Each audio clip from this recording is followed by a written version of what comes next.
اور be be Amna کے ماں باپ جو تھے سارے مدینہ منورہ کے رہنے والے، حضور کے اقوال جتنے ہیں وہ تو سب مدینہ منورہ کے، یعنی مولد کا انتظام یہاں ہو رہا ہے تو مدینے بھی انتظام کیا جا رہا ہے۔ یعنی آپ حیران ہیں، آپ تصور کریں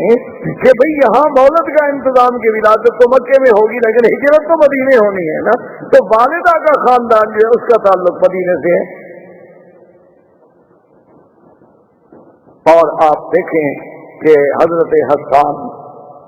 جو شاعر رسول اللہ صلی اللہ علیہ وسلم، یہ وہ انسان ہے حضرت حسان کہ جس کو اللہ کے نبی مسجد الحرام میں اور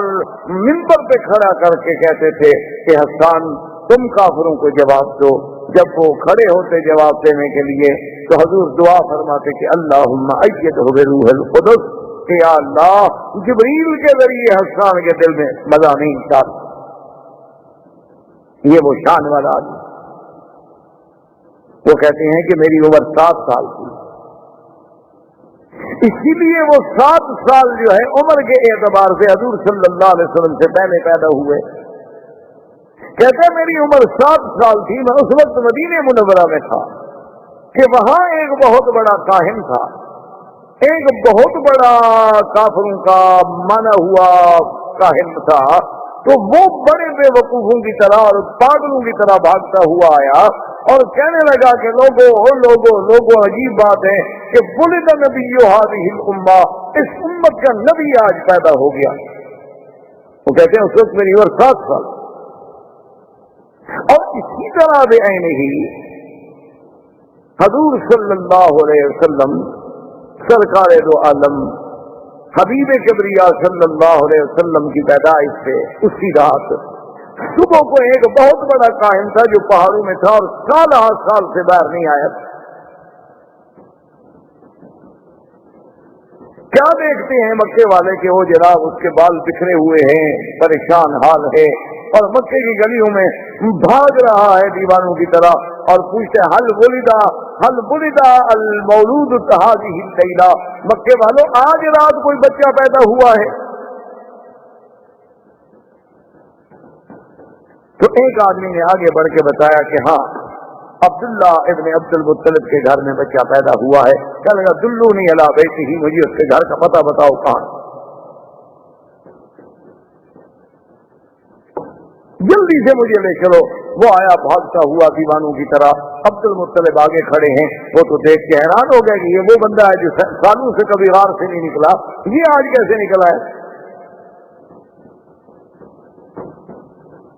اس نے کہا کہ جی آپ کو، اس نے کہا عبد المطلب زیادہ باتیں کرنے کا میرے پاس وقت نہیں ہے، تمہارے گھر میں بچہ پیدا ہوا ہے تو مہربانی کر کے مجھے ایک نظر اس بچے پر نظر ڈالنے دو، مجھے دکھلا دو۔ عبد المطلب نے کہا آرام پر میں ابھی لاتا ہوں، میرے پاس نہیں، میرے بیٹے عبداللہ کے گھر میں پیدا ہوا ہے، اور عبداللہ میرا بیٹا جو ہے وہ تو فوت ہو چکا۔ تو عبد المطلب جلدی سے گئے اور حضور صلی اللہ علیہ وسلم کو اٹھا کے لائے۔ جب اٹھا کے لائے اور اس کی نظر پڑی آپ کے چہرے پر، فخر مبکیا، تاریخ کہتی ہے، کتابیں کہتے ہیں، حدیث میں بھی موجود ہے کہ وہ بے ہوش ہو کے گر گیا، اور جب ہوش آیا تو کہتا ہے ولد نبی هذه الامہ، ولد نبی هذه الامہ، کہ لوگوں اس امت کا نبی پیدا ہو گیا۔ اور انتقلت النبوۃ من ولد اسرائیل، انتقلت النبوۃ من ولد اسرائیل، کہ بنو اسرائیل سے آج نبوت چلی گئی، بنو اسرائیل سے نبوت چلی گئی۔ یہ کہتے ہوئے دیوانوں کی طرح واپس بھاگا اور اپنے پہاڑوں پہ چلا گیا۔ یعنی ایک ایک پہلو پہ نظر ڈالیں، حضور صلی اللہ علیہ وآلہ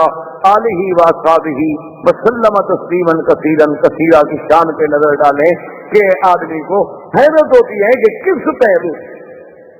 یہ سارے انتظامات، یعنی ولادت سے قبل بادشاہوں کے گھروں میں تصویریں ہیں، اور حضور صلی اللہ علیہ وسلم کی ولادت پر، یعنی آپ حیران ہوں گے کہ زمین تو زمین ہے، آسمانوں پہ پہرے لگ گئے۔ حضرت عبداللہ ابن عمر فرماتے ہیں کہ ایک دن میرے ابا بیٹھے تھے، حضور کی بعثت ہو گئی، ایک آدمی گزرا تو حضرت عمر نے فرمایا کہ معلوم ہوتا ہے کہ یا تو یہ کاہن ہے یا پہلے کسی زمانے میں کاہن تھا، اس کو بلا کے لیا، اس کو بلایا گیا تو آپ نے کہا کہ تم کاہن؟ تو نے کہا ہاں میں پہلے کاہن تھا لیکن اب تو الحمدللہ اللہ نے مجھے ہدایت کر۔ تو آپ نے فرمایا کہ تم مجھے کوئی اپنی پہلے دور کی عجیب بات کوئی سناؤ۔ اس نے کہا میرے پاس جنوں کا آنا جانا رہتا تھا، ایک دن میں نے دیکھا وہ جن میرے پاس آتا ہے تو بڑا پریشان ہے۔ میں نے کہا کہ کیا ہو گیا؟ اس نے کہا تمہیں پتہ نہیں ہے کہ آج تو ہمارے کھانے نہیں پکے، آج تو ہماری چارپائیاں الٹی ہو گئی، آج تو ہمارے گھروں میں جو دیگچیاں ہیں وہ ہم نے پھینک ڈالی ہیں۔ میں نے کہا کیوں، بات کیا؟ اس نے کہا تمہیں پتہ نہیں کہ ایک نبی اس امت کا پیدا ہو گیا؟ تو جنوں میں شور ہے، آسمانوں میں شور ہے، تو اس لیے کسی شاعر نے کیا خوب کہا تھا کہ گر ارض و سما کی محفل میں لولا کے لمحہ کا شور نہ ہو، یہ رنگ نہ ہو گلزاروں میں، یہ نور نہ ہو سیاروں میں۔ یہ اللہ تبارک و تعالیٰ کا نظام تھا کہ اس نبی عربی کے آنے کے لیے زمینوں پر، آسمانوں میں، شاہوں میں، سلاطین میں، ہر مقام پہ ایک اہتمام کا، جس پہلو سے بھی آپ نظر ڈالیں گے آپ کو حضور کی سیرت کا ہر پہلو ایک عظیم اور نرالا نظر آئے گا، جو مقام اللہ نے پھر اور کسی پیغمبر کو